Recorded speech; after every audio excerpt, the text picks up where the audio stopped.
this America's smartest serial killer? We're My gonna find motive for out. doing what I am going to do is simply personal revenge. I do not expect to accomplish anything by it. Lincoln, Montana, 1996. This cabin is the chosen home of Theodore J. Kaczynski, more commonly known as the Unabomber. He's long been feared as America's smartest criminal, a serial bomber who's killed and wounded targets across the country with no clear connection. For 17 years, he's eluded the FBI. It's the largest, most expensive manhunt in the Bureau's history. He's the evil genius they simply can't catch, likely history's most intellectual serial killer. He's terrorized the nation, instilling fear in Americans about opening their mail and getting on planes. And he did it all from his cabin. What? Here is where he built his bombs, where he wrote his manifesto, and where he evaded capture for nearly 2 decades. 2 decades. It's where he turned from off-the-grid recluse to world-famous murderer. Wow. This cabin contains all the evidence the FBI will need to convict him. It's located deep in the Montana wilderness. Back in 1969, Ted moved here from California, where he left behind a shining career as a math professor at UC Berkeley. He wanted to get closer to nature and far, far away from everyone who pisses him off, which is most people. He built this cabin with his brother back when Ted still talked to him. It's got no electricity, no plumbing, just a wood stove, a bed, and a whole lot of books. What? Right now, Ted is building another bomb. They're meticulously crafted, and he's continuously improving his technique. Every year, they become more lethal. In fact, he's got another one under his bed, wrapped and ready to go. But he won't get a chance to send it, because despite his intellect, he made some pretty dumb mistakes. Did he get caught? He probably got caught. Most likely. He had to have been got caught, right? He had to have been caught if he didn't get to that last one.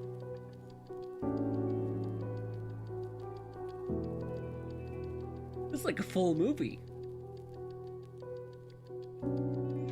Like a full-on movie with a proper introduction, and then it's gonna have the entire thing laid out, and then a proper end. I can see it already.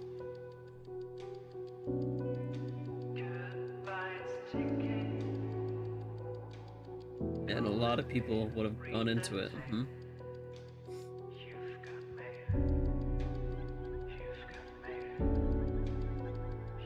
See, you get what you pay for. You make you make good stuff back, and then you can output the good stuff too. This video is largely based on these 2 books. Links are in the description.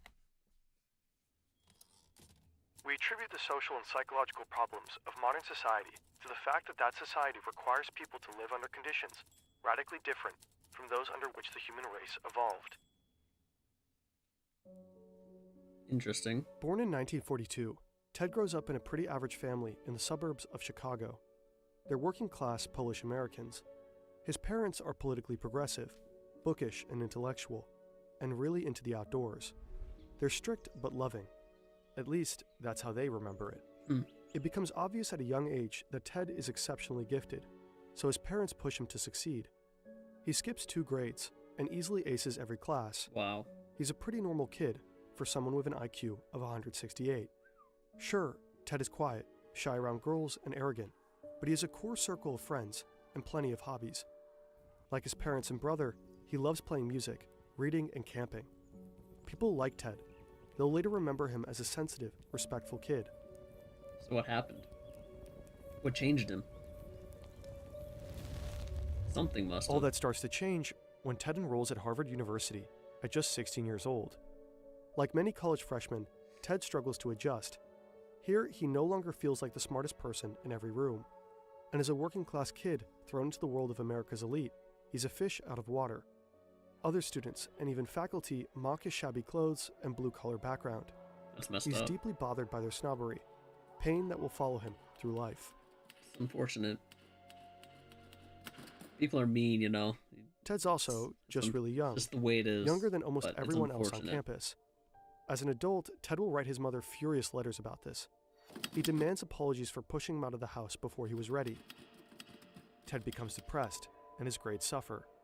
His classmates describe him as a total loner, moody, rude, and virtually mute. Hold on. his classmates describe him as moody, rude, a loner. What were they doing? They were making fun of He's him. that guy on the dorm floor who only leaves his room to go to class, who ignores everyone else, I'm not who justifying anything. I'm slams just doors. saying. There's a stench of rotting food wafting from his room. Ted doesn't know it yet, but his withdrawn and alienated demeanor has caught the eye of a psychology professor. Dr. Henry A. Murray is very famous, with an on-campus research center named after him. He's basically a god in the social sciences. Murray is looking out for particular types of students, those who will make excellent guinea pigs for an experiment. His final, most elaborate experiment, the capstone of a long and illustrious career. It also happens to be a CIA-funded project designed to cause extreme distress and break down the subject's sense of self. Oh no.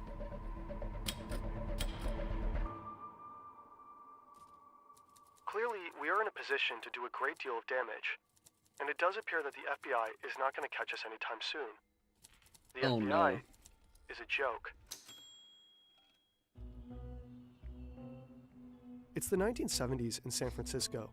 The city is a hotbed of anti-government activity. There's outrage over the Vietnam War. Protest bombings are a regular occurrence.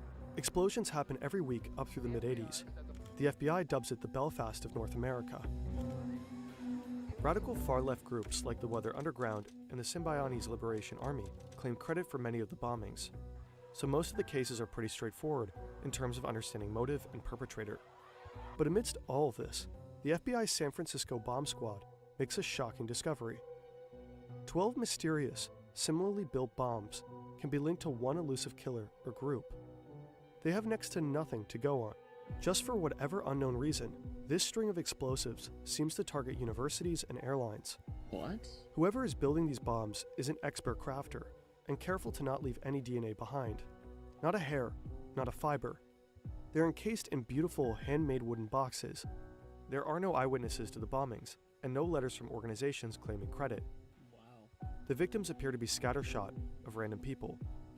The unknown perpetrator is referred to by the code Unibomb for university and airline bomber. So far, his bombs have killed one person and injured 20 others across 5 different states. Unlucky recipients of the Unabomber's early packages include a campus security guard, a handful of graduate students and professors, a secretary, an airline executive, and passengers on a flight from Chicago to DC.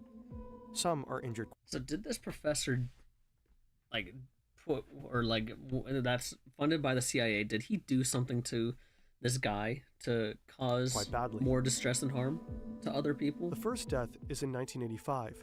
Hugh Scruton, If that makes the sense. guy who owned a computer store in Sacramento and was about to get married.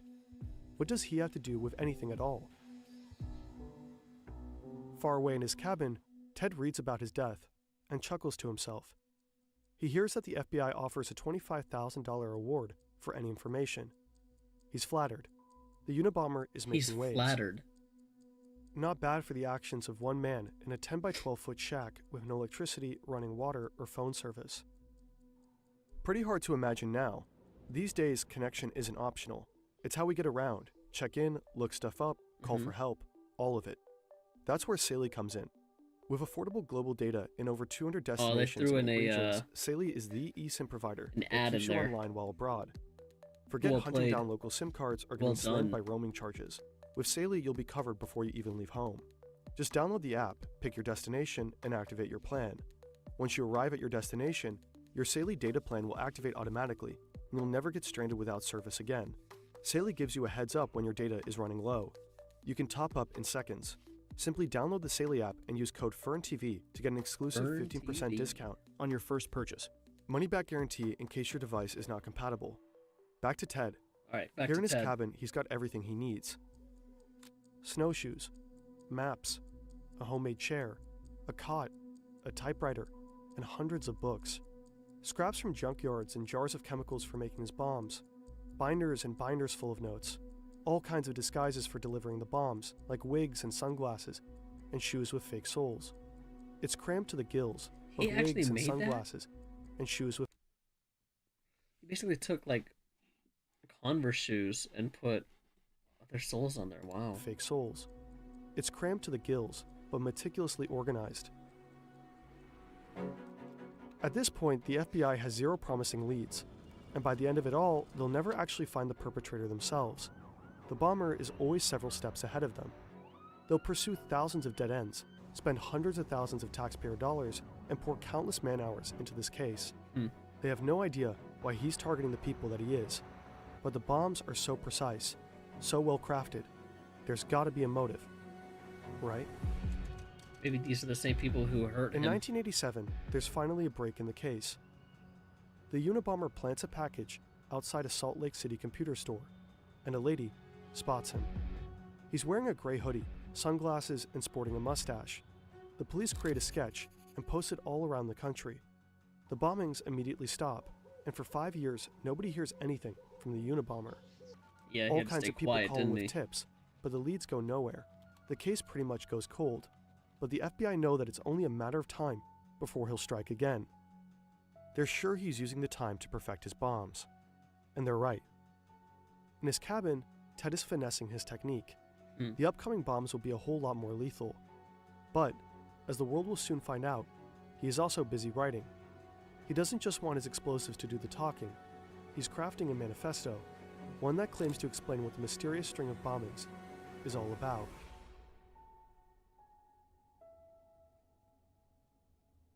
I mean, this is well written. Us all on an utterly reckless ride into the unknown. The information given. Back at Harvard like, in 1958, everything. the United States is experiencing huge shifts in culture. The button-up 50s are drawing to a close, and the nation becomes swept up in the space race, the civil rights movement, the sexual revolution, the environmental movement, the explosion of drug culture, and all the while, the Cold War is escalating. The American military is paranoid that communists have developed mind control drugs and brainwashing techniques, and they're eager to catch up, so they're covertly experimenting with ways to manipulate behavior. U.S. intelligence officials are especially interested in developing a perfect truth drug for interrogating enemies, and they believe LSD might be it. But they're also testing a wide range of ways that psychological manipulation could bend the will of anyone to do whatever the U.S. military wants. They've even enlisted help from the Nazi scientists who experimented on Dachau inmates with hallucinogens and interrogation methods. The military illegally smuggles these war criminals over to get their advice on brainwashing. As part of That's what I'm saying. I think they might have done this testing on this guy, and like, it just caused him to go crazy insane, and he started doing all this stuff. It has to have been. Over the course of at least 11 years, thousands of Americans are subjected to unethical psychological experiments that include sensory deprivation, hallucinogenic drugs dosed without consent, subliminal messaging, hypnosis, electroshock therapy, and even ice pick lobotomies. That's crazy. And that's just the stuff we know about. When the project becomes public knowledge in the 1970s, the CIA director orders most of the records to be destroyed. The program is codenamed MK-Ultra. Many of the test subjects are vulnerable populations, like prisoners and hospital inmates, but also students. Students are prime subjects for these experiments because of their frequent contact with professors who play a big part in MK-Ultra. Some of the professors know the role they play. Many don't. During the post-war period, the CIA becomes the largest employer of college professors, and the military is by far the biggest source of funding for psychological research. Professors acted as consultants and researchers for military-backed projects. They used their status to encourage their students to participate in experiments, often involving drugs like LSD. Afterwards, they reported back to the government.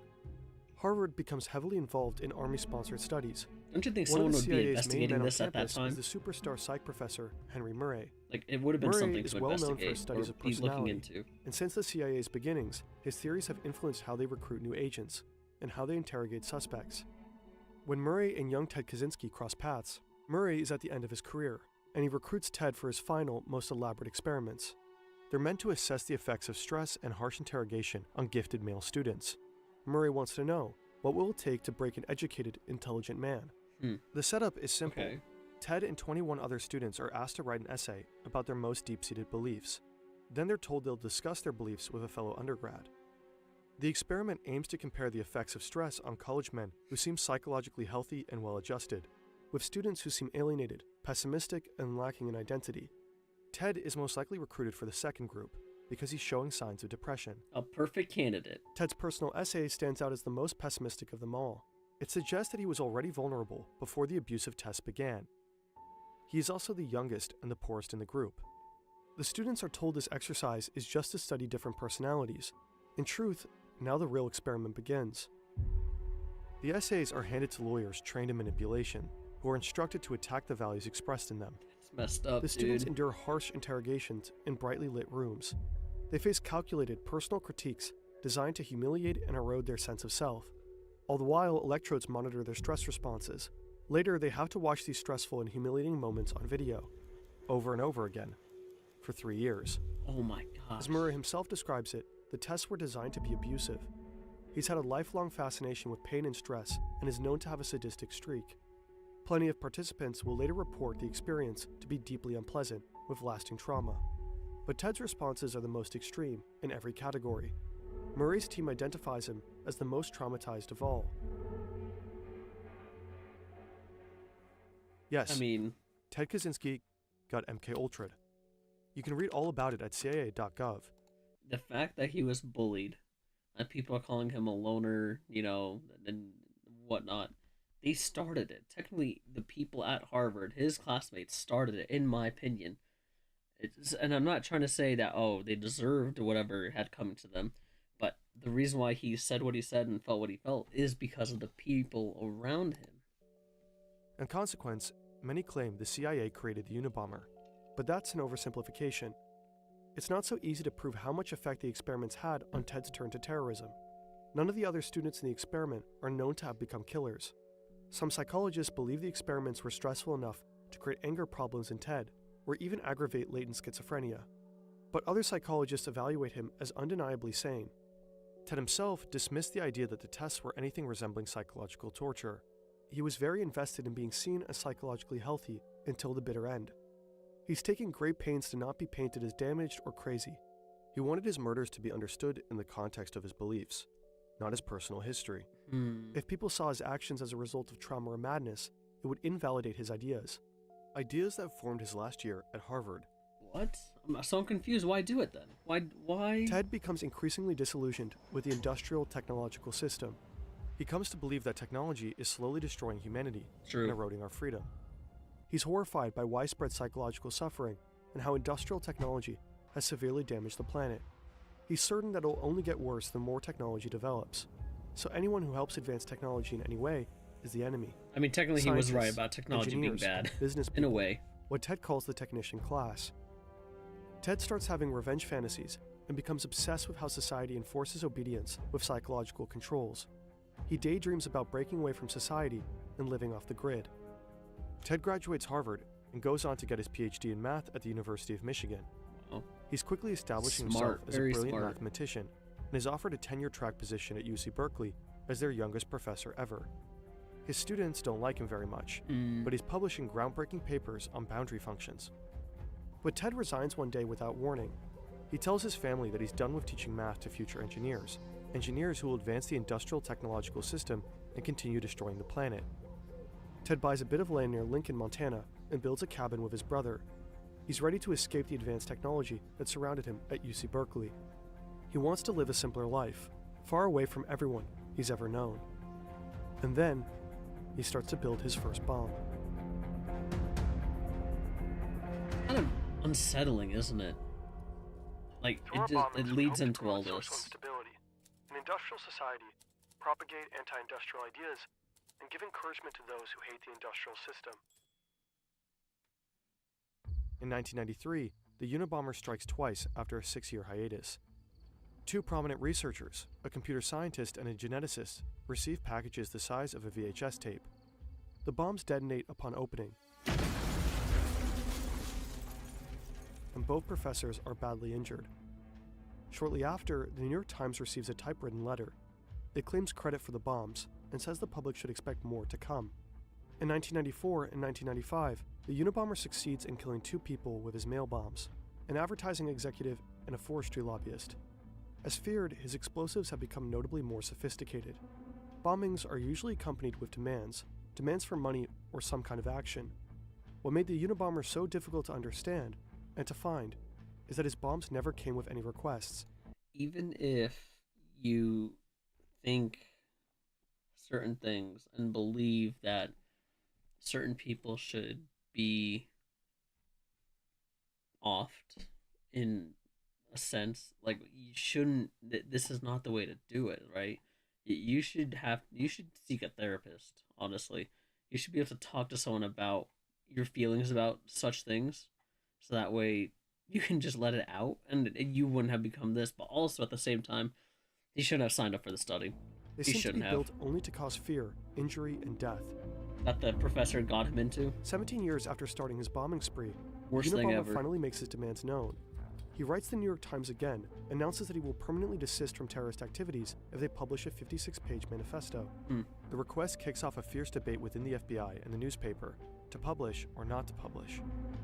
The FBI has a clear policy to not negotiate with terrorists, but they also believe he'll honor his promise and stop killing people.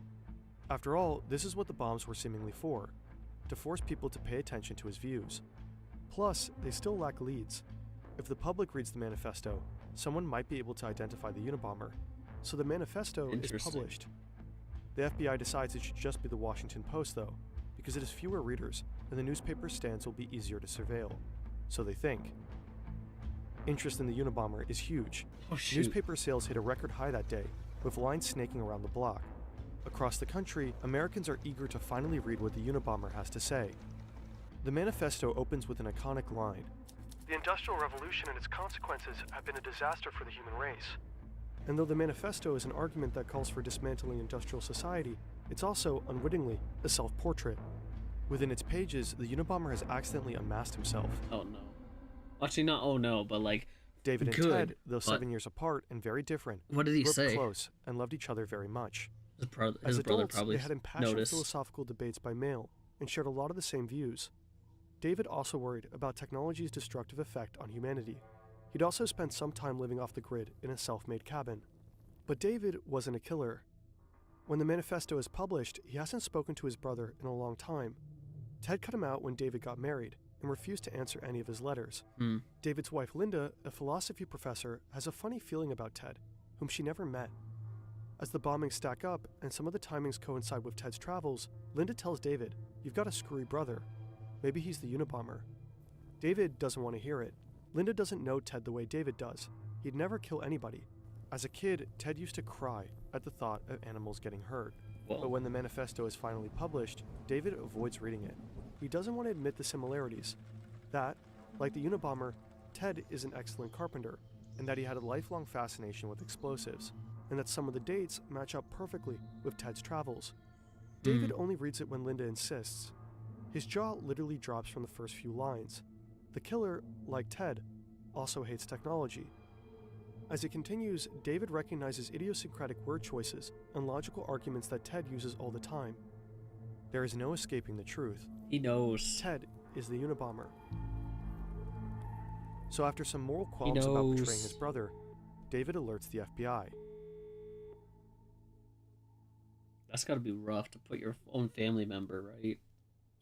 They are bound to make me out to be a sickie, and to Tell ascribe them to that me your motives own of a family sordid member or is the sick type. person. Many tame conformist types seem to have a powerful need to depict the enemy of society as sordid, repulsive, or sick. Lincoln, Montana, April 1996.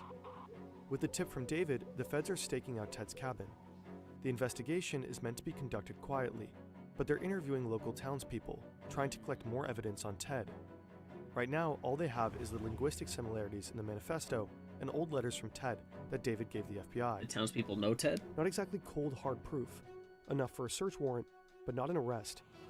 Rumors start to spread around town that Ted Kaczynski, their very own angry hermit, is the Unabomber. The plan is to draw Ted out of his cabin and get inside before he can escape or destroy any evidence. But they don't know if he has it tricked out with explosives. Nobody would be surprised if he did. Ted has no idea he's under surveillance, so when someone knocks and says some land surveyors need to talk, he believes them and opens the door. Oh, wow. He wasn't expecting visitors. These days, he's busy with a dirty job. He's in the middle of rasping aluminum blocks to make powder for more bombs. He's covered from head to toe in the dust. He's rail thin because the rabbit hunting was scarce this season. Ted's hair is wild and his clothes are literally rotting off of his body. But what does he care? He's not trying to impress anyone, and he can clean up fast if he needs to blend into society. Too bad for Ted. He'll be photographed in this state, filthy, emaciated, and in severe need of a shave. The image will circulate around the globe and will not help Ted's desire to seem sane. When the feds swoop in, they find 40,000 pages of journals and plans, most written in code. The code is more complex than anything the FBI had ever seen, more convoluted than codes the KGB used during the Cold War. Imagine if but he Ted was also left the key to the code in the cabin. using his smarts for Without good. it, the FBI Not wouldn't bad. be able to decipher the decades of written confessions that definitively tied Ted to the bombings. They also find a bomb under the bed, ready to be mailed to an aerospace company in Dallas. Now the FBI has all the evidence they need. They lock up the cabin and take Ted to prison. He does not dispute that the journals with the confessions are his. In fact, he wrote them partially so that nobody would try to say he was crazy. Ted's family and his defense team attempt to convince the jury and the world at large that he is mentally ill. They're doing anything they can to avoid the death penalty, which frustrates him. He tries to fire his lawyers and defend himself. He would rather die than allow his lawyers to plead not guilty by reason of insanity. This is Ted pleads crazy guilty from to his him. crimes and is sentenced to life in prison. Behind bars, he never stops writing. He publishes 2 books and keeps up a lively correspondence with a wide array of journalists and admirers. He also finally makes some human connections. He strikes up a friendship with Timothy McVeigh, the Oklahoma City bomber who killed 168 people in 1995. Ted and McVeigh are briefly on the same prison block and find they have a lot of views in common, before McVeigh is carted off to death row. Ted even finds love for the first time in his life. After a lifetime of struggling to connect with women and never going beyond a few kisses, Ted suddenly has dozens of women writing him romantic or salacious letters. What? But only one captures his heart, a school teacher he calls his lady love. They spend thousands of hours talking by mail or in visiting booths, but they are never able to touch. He writes classical music for her before she dies of lung cancer. Later, Ted also develops cancer. When the condition becomes advanced, he dies by suicide in June 2023 at 81 years old. Wow. This is not to be a political revolution. Its object will be to overthrow not governments, but the economic and technological basis of the present society. In the decades since his arrest, Ted Kaczynski continues to fascinate and sometimes inspire. The manifesto's central argument is that technological advancements since the Industrial Revolution have robbed people of their freedom and well-being. It's true. These advancements are supposedly responsible for widespread psychological suffering and environmental devastation. That I don't know. It's a revolutionary call to dismantle industrial society altogether and warns that technology will inevitably overpower human autonomy. That I do agree with. Many of Kaczynski's observations in the manifesto are true. Some of his predictions are prescient, and a lot of the grievances are understandable. It's not hard to find people who are also frustrated with surveillance or sad about environmental destruction. At the time of his capture, Time magazine wrote, "There's a little bit of the Unabomber in most of us." Nowadays, Ted Kaczynski continues to find admirers online, from teens on TikTok, depressed about climate change, half-ironically saluting Uncle Ted, to the extreme right mass murderer, Anders Breivik, who heavily quoted Kaczynski's industrial society in his own manifesto. But even if most people can find parts of the manifesto they agree with, most people are not willing to kill. Kaczynski knew that most people would be repelled by his crimes, but committed them anyway. Those who find the ideas compelling might want to check out Jacques Ellul, the thinker whose ideas most inspired the manifesto. The philosopher never advocated killing. They also should check out Ted Kaczynski's diaries. They lay bare the personal motivations that drove the Unabomber, beyond the manifesto that was polished for public consumption. Technological society really did seem to anger Ted, but Ted was also very, very angry, in general. In his diary, Ted Kaczynski writes that he was happy to kill innocent civilians. He took pleasure in causing people pain. He killed at least 9 dogs just because they barked too loud. Wow. He hated leftists. He hated doctors. He hated women. He fantasized about killing them just for rejecting him. He fantasized about killing his neighbors just because they annoyed him, including a toddler. He condemned technology as slavery and glorified simpler times that ran on actual slavery. Jeez. Kaczynski wasn't even much of an environmentalist. He made fun of them in his diaries. He littered proudly. He poached illegally. He logged unprotected lands. You might get the sense that he only used environmentalism as a post hoc justification for his murders. A cynic who identified ecological concerns as the most acceptable excuse for killing. That's an insane... It's like a quick documentary, but what the frick? If he was so smart, what he could have done for this world if he had just been a good person, if no one was harassing him, bullying him, whatever, in Harvard when he was there at such an early age, what he could have been doing now would have been probably crazy for our planet. But because of what he was thinking, going through, and like was trying to get people to understand, it took him down the wrong road. Oh man, uh, that one was a little rough to watch. That one's a little sad for sure. Unfortunate, but they got him at least, right? And unfortunately, he had developed cancer and it got very strong, and but that was a little rough. That was a little rough. Interesting, but rough.